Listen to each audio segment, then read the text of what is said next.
The Laker coaching search is starting to look a little bit too much like other Lakers coaching searches. It may not exactly be the cavalry, but there is at least one reinforcement coming to the Dodgers bullpen, and we'll take a look at USC football's offensive starters at the end of spring ball. Good morning. I'm James. This is your daily dose of sports and snark for the greatest sports city in the world, Los Angeles. This is the faithful Angelenos morning report.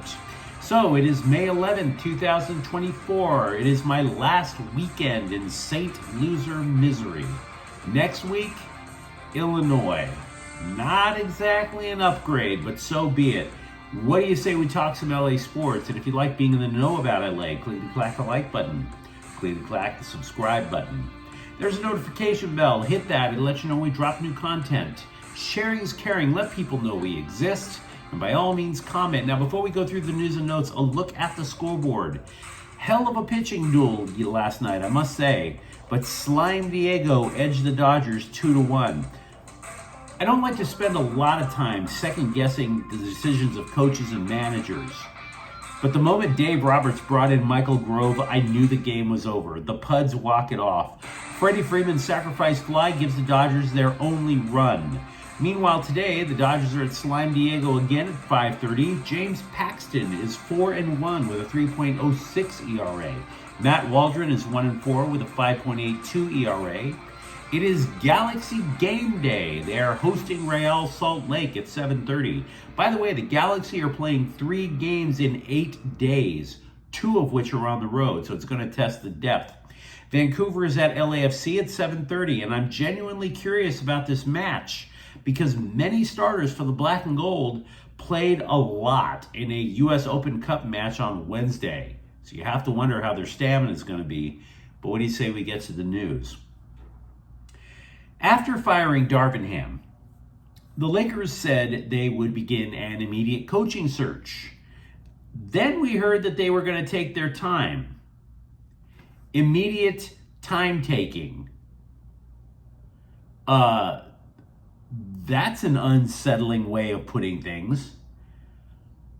And I bring this up because yesterday, the Phoenix Suns, it was reported, after they had fired their coach, Frank Vogel, earlier in the week, they had already started closing in on arguably the best available coach on the market in Mike Budenholzer, who won a title in Milwaukee. I'm not trying to say that Budenholzer would be the cure to all of the Lakers' problems. After all, he was Darvin Ham's mentor, for Pete's sakes. You have to figure he's going to pretty much install the same things that Ham did. But at this moment, you really have to start to wonder who could be an upgrade over Darvin Ham. The scribes continue to push an ESPN podcaster on us, for Pete's sakes. You would want a coach, if you're the Lakers, and if you're a Laker fan, you would want a coach with a championship pedigree. You would want a coach with a distinct philosophy of how to win games, titles. You would prefer somebody who has experience with LeBron James and Anthony Davis and be available to hire. Right now, there's only one guy who fits that description. Frank Vogel. Former Lakers coach Frank Vogel. Fired 2 years ago, Frank Vogel. And if we're being honest with ourselves, you might recall that the last Lakers coaching search included lowballing the best available coach at the time, in Ty Lue. And then you wind up going with Ham. I bring all of this to your attention because if you're a Lakers fan like I am, I realize this is Saturday morning. But if you are a Lakers fan as I am, my advice to you is to start drinking heavily. Shams Charania, the Athletic, who to his credit was the first to provide sources and a time frame as to when the Lakers would actually fire Darvin Ham, is now reporting that the Lakers want to draft Bronny James as a thank you to LeBron. Somewhere outside the TNT studios in Atlanta, I'm wondering if Shaquille O'Neal is like, damn, what about my 6 kids? Multiple ESPN reporters, though, are going in the opposite direction of saying that the Lakers want to draft Bronny. The Lakers, according to the ESPN folk, would prefer to use their first round pick, which is pick number 17, not to use it on Bronny James, possibly to trade it. They don't source anybody, however, which is a problem. Moreover, Adrian Wojnarowski is parsing LeBron James's words that when LeBron James says he wants to share the court with his son before he retires, Woj is saying that that could include Bronny James playing for an opponent. Everyone looking for a basketball scoop loves Adrian Wojnarowski. But that opinion is not going, that is a dog that is not going to hunt. It doesn't make the slightest bit of sense. If Father LeBron and son Bronny are on separate teams, Bronny James is going to the G League. And LeBron is not going to ask to play in the G League so he could share a court with his son. It's a package deal. In order to get Bronny into the NBA with his father, it can't be on opposing teams. It has to be on one team. Most likely, obviously, the Lakers, because all signs point to the Lakers trying to keep LeBron. Welcome back to the Major Leagues, Blake Treinen. After damn near 2 years of battling shoulder injuries, and by the way, even breaking his ribs when he got drilled by a batted ball in a spring training game this year. Treinen told the LA Times that the ribs were, quote, just one of those weird things you can't explain. You can get caught up in every little frustration, unquote. Now, the Dodgers could really use him now, considering the bullpen is missing closer Evan Phillips, Ryan Brazier, Joe Kelly, Brusdar Graterol. The Dodgers didn't waste any time either. Treinen went into last night's game, and he pitched a shutout inning last night before Grove took the L. So, not bad. James Outman, meanwhile, went 0 for 3 last night, dropping his average to 158. And he acknowledges that he's slumping. He told The Athletic when he homered on Monday he was glad because he wasn't thinking about mechanics during that particular at-bat and just let it rip. But that was only his 6th extra base hit of the season. Quote, it's no secret it hasn't been great, obviously, unquote, from Outman. You might recall Dave Roberts said that Andy Pages has been so strong at the bottom of the Dodgers lineup that the organization might have to send Outman to the minor leagues when Jason Hayward is ready to return from an injury rehab assignment. And as a side note, Hayward was seen taking live batting practice last night at Petco Park. So the return is nigh, as is the decision on Outman's immediate future. Former Major League General Manager Jim Bowden currently handicaps the NL Rookie of the Year race and places Yoshinobu Yamamoto 3rd and Andy Pages 7th. Shoto Imanaga of the Cubs, by the way, is the current frontrunner. Bowden even went so far as to say Yamamoto is already earning his $325 million contract because he's only yielded 2 earned runs or fewer in all but 3 of his starts. This is the second such rankings of the year, by the way, that we've noticed for NL Rookie of the Year that have both Yamamoto and Pages on it. So it's abundantly clear those two guys, maybe they split the vote, but they're damn sure in the running. Sean Burroughs, a former major leaguer who spent a year in the Dodger minor league system, died at 43 while coaching Little League. He first gained national attention as a child for a Long Beach team that advanced to the Little League World Series both in 1992 and 1993. He was eventually drafted by the Puds, and of course got to the majors with them. Max Muncy is a man on a mission to improve his defense, according to the LA Times. Now, this would hopefully help people come to terms with Justin Turner no longer being in LA. Guys, it's been a year and a half. We eventually have to turn the page. You love the red beard. I love the red beard. We all have to move on at some point. It's time for acceptance. Now, according to analytics nerds, Muncy is 2 outs above average this season, ranking him in the 83rd percentile, unquote.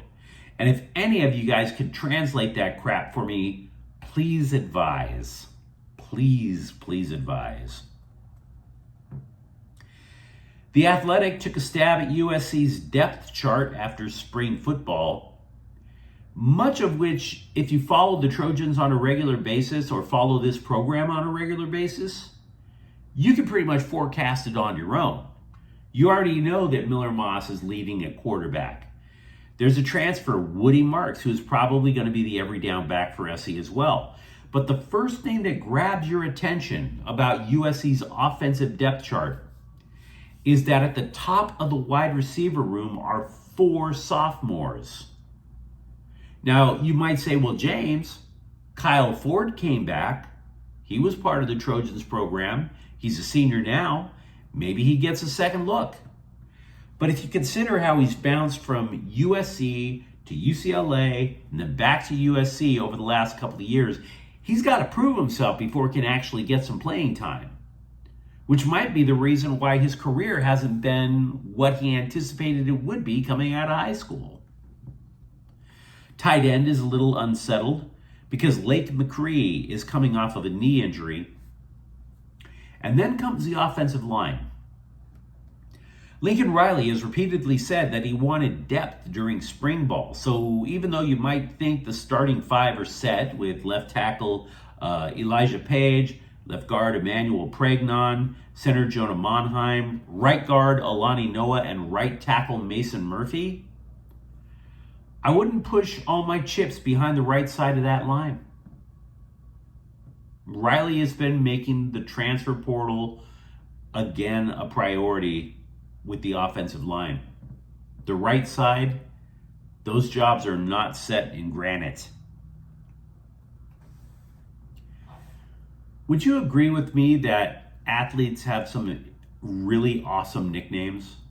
Not all of them, but a lot. I mean, Black Mamba is a great nickname. Former UCLA and NFL cornerback Jimmy the Lonesome Cornerback Johnson has died at the age of 86, according to the Pro Football Hall of Fame. He last played for the 49ers in 1976. His nickname, the Lonesome Cornerback, came because no quarterback wanted to throw in his direction. He played 16 seasons. He was named to 5 Pro Bowls, 47 interceptions. And by the way, the NFL obviously wasn't nearly the passing league then that it is now. Here's the kicker. He was only the second most famous athlete in the family. His older brother was Rafer Johnson, the first black captain of a United States Olympic team. An absolute legend.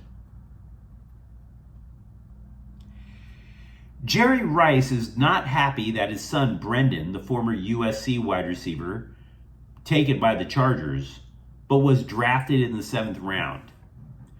To his credit, by the way, Brendan Rice definitely has things in his life prioritized properly. He went to a friend's funeral the day he was drafted, as opposed to loitering around the family couch waiting for that phone call so he can get on a Zoom camera for ESPN. So good for him on that. But, quote, my dad was hot. You guys get the flash like the humble dude, right? But he's like, hell no, we're going to take this to a different level. Those guys are going to feel us, unquote.